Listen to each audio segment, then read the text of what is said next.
Imagine acordar e não se lembrar do que aconteceu no dia anterior. Você vai conhecer uma mulher que vive desse jeito há 12 meses. Para ela, o tempo parou em 15 de outubro do ano passado. Qual será a explicação? Uma simples noite de sono e a memória desta mulher se apaga. É como se ela voltasse ao passado. Todas as manhãs, Nick acorda achando que é o mesmo dia. 15 de outubro de 2014. Você vai ver como é a rotina dela. Qual é a reação ao perceber que o tempo passou e ela se esqueceu de tudo que fez nos últimos meses? E o desespero por saber que na manhã seguinte vai perder a memória de novo. Estamos em Northampton, na Inglaterra. Nick e Chris vivem aqui. Eles levavam uma vida feliz. Ela trabalhava como gerente de um bar. Ele é funcionário de um estacionamento. E os dois se revezavam para cuidar do filho Fred, de 5 anos.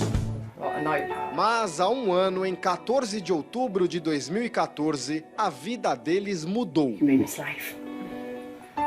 Tudo começou quando Nick foi fazer um exame de rotina no joelho e teve um mal súbito. À espera do resultado do exame, saiu para tomar um pouco de ar, mas se sentiu mal, desmaiou e caiu. Tudo o que aconteceu a partir daquele momento, Nick já não guarda na memória. A pancada que Nick levou na cabeça em um poste de metal foi tão forte que ela começou a agir diferente. Chris conta que nos dias seguintes, Nick passou a não se lembrar de nada do que tinha feito naquela semana.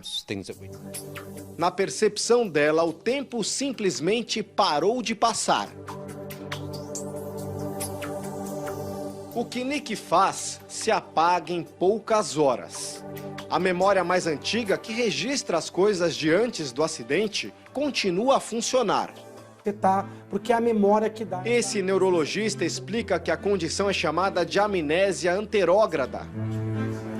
Você fica congelado no tempo, é como se o tempo não passasse. Você pode ficar com dificuldade de saber qual é a sua idade, de saber em que momento do tempo você está, porque é a memória que dá essa sensação de continuidade.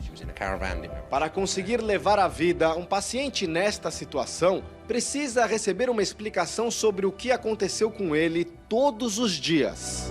Pode ter que aprender várias vezes a mesma coisa, pode achar que está sempre no mesmo período do tempo, porque acaba que cada momento fica sozinho. Ela não tem aquela continuidade, não tem aquela cola do tempo que a memória propicia.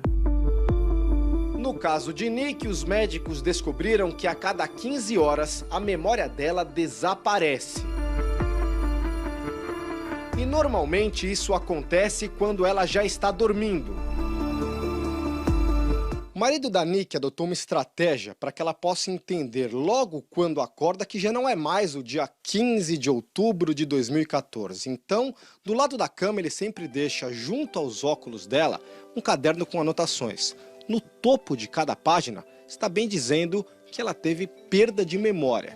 E a partir daí, a Nick passa alguns minutos lendo as anotações que ela própria fez sobre tudo o que aconteceu nos últimos meses. Ao fim de cada dia, ela escreve os acontecimentos mais importantes no diário. É uma forma de, na manhã seguinte, recuperar o passado esquecido.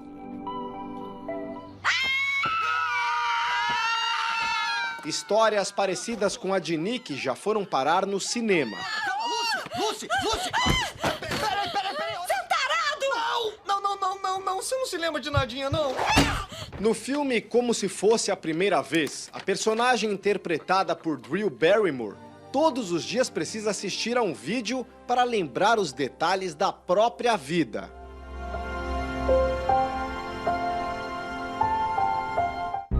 Assim como no longa, Chris fez uma montagem com momentos importantes.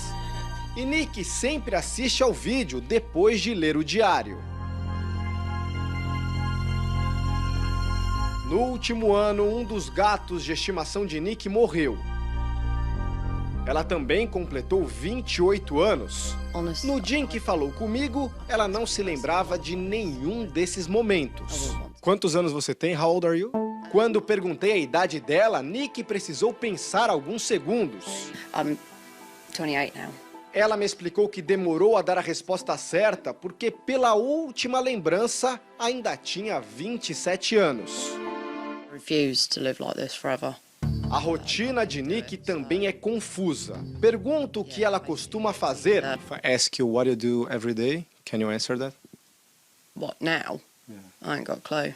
Ela não sabe, diz não fazer a menor ideia.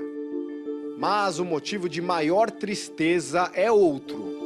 A sala da casa da Nick está toda decorada por conta do aniversário do filho dela, o Fred. Ontem houve uma festa aqui. Os coleguinhas e os parentes se reuniram para celebrar. Mas a Nick simplesmente não se lembra de nada do que aconteceu. Isso é muito frustrante. O pior é que para ela é difícil até compreender que ele já completou 5 anos de idade. You had a party here today, right? Pergunto, houve uma festa aqui ontem, certo? I don't know. Nick responde, eu não sei. I'll have to ask Chris later.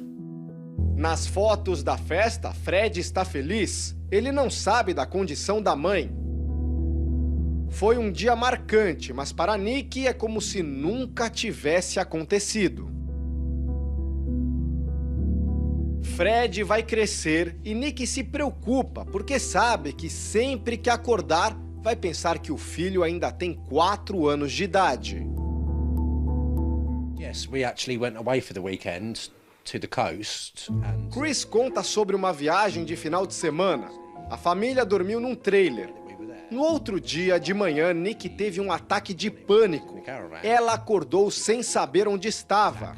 because she didn't know that she was in a caravan, didn't know how she got there, didn't know what we were doing. Ao ouvir o relato, ela fica abalada e pede desculpas por se emocionar em frente às câmeras. Sorry. Just looking at everything. Desde o acidente, Nick não trabalha mais. A amnésia não é reconhecida como uma doença na Inglaterra e por isso ela não tem direito à pensão por invalidez. Chris organizou um abaixo-assinado para tentar mudar essa situação. Nick passa boa parte do tempo nas redes sociais procurando fotos e notícias de parentes e amigos. Há 5 anos, o Domingo Espetacular acompanhou um caso parecido com o de Nick. Michelle Philpotts passou a sofrer de amnésia depois de um acidente de carro em 1994. Michelle se casou depois do acidente, mas não sabia que tinha marido. Todo dia, Ian precisava mostrar a ela as fotos do álbum de cerimônia. 5 anos depois da reportagem, a situação de Michelle Philpotts continua a mesma.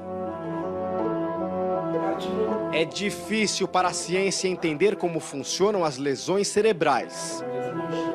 O neurologista explica que Nick pode acordar um dia e se lembrar de tudo, mas essa esperança é pequena e fica menor a cada dia.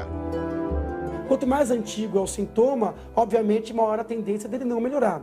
Tem casos onde a causa ela é reversível, então a pessoa pode sim superar. Tem casos onde a sequela ela é definitiva, então a pessoa tem que se adaptar. E vai precisar, sim, anotar, vai precisar de ajustes, vai precisar criar sinopses, né, da própria vida para poder entender em que ponto ela está da sua vida. You know, we have to keep faith with the fact that she will get better. Agora veja essa cena. Eu e o marido conversamos. Nick nos interrompe. Quer saber se vai ficar melhor. Chris tenta acalmá-la e diz acreditar na recuperação. Pelo menos essa é a esperança. Mas Chris não se anima muito. Ele sabe, amanhã a esposa já não vai sequer se lembrar da nossa visita. Já Nick tem medo de ficar para sempre congelada num passado cada dia mais distante.